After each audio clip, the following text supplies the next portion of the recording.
Hi friends, வாங்க. Already நான் சொல்லியிருப்பேன் ஷார்ட்ஸில் இந்த மாதிரி வந்து 6 வந்து நெகட்டிவ் ஃபில்லிங் போடுறேன்னு. இதை வந்து நல்லா கவனிங்க. ஃபஸ்ட்டு வந்து ஃபைரல் போட்டுட்டு அதுக்கு ஃபுல் ஃபைரல் இப்போ வந்து குட்டி ரவுண்ட் போட்டு அதுக்கு இந்த டிசைன் எதுக்கு யூஸ் ஆகும்னா மண்டேல டிசைன் போட யூஸ் ஆகும். இதை வந்து குட்டி குட்டியாக நம்ம ஃபைரல் போட்டுட்டு அதுக்கப்புறம் ஒரு ஃபைரலுக்கும் அவுட்லைன் போட்டுட்டு அதுக்கப்புறம் வந்து நெகட்டிவ் ஃபில்லிங் கொடுங்க. அப்போ தான் வந்து நல்லா லுக்காகவும் நல்லா கவர் ஆகும். நெக்ஸ்ட்டு வந்து இன்னொரு டிசைன் அப்புறம் வந்து ஃபைரல் போட்டுட்டு அதுக்கப்புறம் குட்டி ஹம்ப்பு, இப்போ அதுக்கு மேலே இன்னொரு குட்டி ஹம்ப் போடுங்க. ஹம்ப்பு போட்டோம்னா வந்து நல்லா வந்து ஒரு லுக்காக இருக்கும் மண்டேல டிசைனில். எப்படி மண்டேல டிசைன் அப்படின்னு சொல்கிறேன்னா, ஒரு ரவுண்ட் போட்டு இப்போ ரங்கோலி டிசைன் அப்படின்னு சொல்லுவோம்ல, அதை தான் வந்து மண்டேல டிசைன் சொல்லுறாங்க. அதுதான் வந்து மண்டேல டிசைன் அப்படின்னு சொல்கிறாங்க.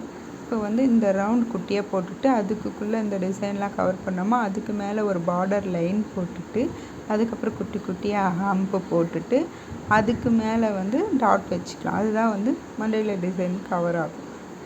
இது வந்து நெகட்டிவ் மண்டேல டிசைன் சொல்லுவோம். அதே மாதிரி ஒரு ரவுண்ட் போட்டுட்டு அதுக்கப்புறம் அதுக்குள்ளார வந்து ஒரு சின்ன ஃபைரல் போட்டுட்டு அதுக்கப்புறம் குட்டி குட்டியாக நார்மல் ஃப்ளவர் போடுவோம்ல, அது போட்டுட்டு அதுக்கப்புறம் வந்து மீதி இருக்கிற கேப்லலாம் குட்டி ரவுண்டு லீஃபு அந்த மாதிரி போட்டு negative filling first border line போடுங்க. போட்டுட்டு அதுக்கப்புறம் வந்து நெகட்டிவ் ஃபில்லிங் கொடுத்திங்கன்னா உங்களுக்கு வந்து நல்லாயிருக்கும், நல்லா லுக்காகவும் கிடைக்கும். ஒவ்வொரு டிசைன் வந்து எப்படி ஒரு மெஹந்தி டிசைன் வந்து லுக்காக இருக்குமோ அந்த மாதிரி இருக்கும். இது வந்து கொஞ்சம் ஒரு 4 ஃபைரல் போட்டுட்டு ஒரு 3 பெட்டல் ஒரு 4 பெட்டல் சின்னதாக போட்டுட்டு அதுக்கு மேலே ஒரு 4-5 பெட்டல் போட்டுட்டு மீதி இருக்கிற கேப்பில் வந்து இது கொஞ்சம் பெரிய லீஃப் அந்த மாதிரி கொடுத்தோம்னா இது ஒரு மெத்தட் வந்து இந்த மெத்தடும் வந்து நல்லாயிருக்கும். இதையும் வந்து ட்ரை பண்ணி பாருங்கள். எப்போவுமே நெகட்டிவ் ஃபில்லிங் போடும்போது நான் சொல்கிறது என்னென்னா, ஃபஸ்ட்டு வந்து பார்டர் லைன் போட்டுடுங்க. அதுக்கப்புறம் வந்து நெகட்டிவ் ஃபில்லிங் வந்து போட்டோம்னா வந்து சூப்பராக லுக்காக வரும்.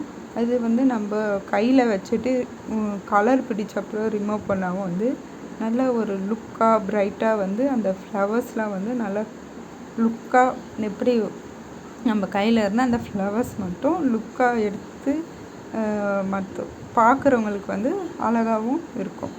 இதே மாதிரி தான் குட்டி ஃபைரல் போட்டு அதுக்கப்புறம் குட்டி ஹம்ப்பு போட்டு அதுக்கு மேலே நார்மல் பெட்டலில் அந்த மாதிரி போட்டுட்டு நான் சொன்ன மாதிரியே தான் ஆல்ரெடி ஷார்ட்ஸில் சொல்லியிருப்பேன், அந்த வீடியோ பார்த்துருப்பீங்க. அதே மாதிரி தான் போட்டு ஃபினிஷிங் கரெக்டாக வரணுன்னா மட்டும்தான் பார்டர் லைன் போட்டுட்டு அதுக்கப்புறமா வந்து நெகட்டிவ் ஃபில் பண்ணுங்கள். இது மட்டும்தான் உங்களுக்கு கரெக்டாக வருமே நெகட்டிவ் ஃபில்லிங்கில். ஃப்ளவர்ஸ் வந்து அதேமாதிரி லோட்டஸ் வந்து நிறைய டைப்ஸ் இருக்குது. நான் வந்து இந்த மாதிரி டைப்ஸ் வந்து போட்டிருக்கேன். இந்த மாதிரி போட்டு பாருங்கள். இதுவும் வந்து லோட்டஸ் வந்து கொஞ்சம் பெருசு, மீதி இருக்கிற கேப்பில் குட்டி குட்டியாக போட்டுட்டு அதுக்கப்புறம் ஃபைரல் போட்டுட்டு அதுக்கப்புறம் குட்டி ஃப்ளவர் வந்து போட்டுக்கலாம், லீஃபும் போட்டுக்கலாம். நம்மளுக்கு என்ன மாதிரி டிசைன் தேவையோ அந்த டிசைன் வந்து போட்டோம்னா நல்லா ஃபினிஷிங் வந்து நல்லா இருக்கும்.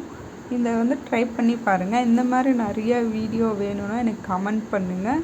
எந்த மாதிரி வீடியோ போடணும்னு நான் போடுறேன். அப்புறம் வந்து லைக் பண்ணுங்கள், ஷேர் பண்ணுங்கள், சப்ஸ்கிரைபும் பண்ணுங்கள்.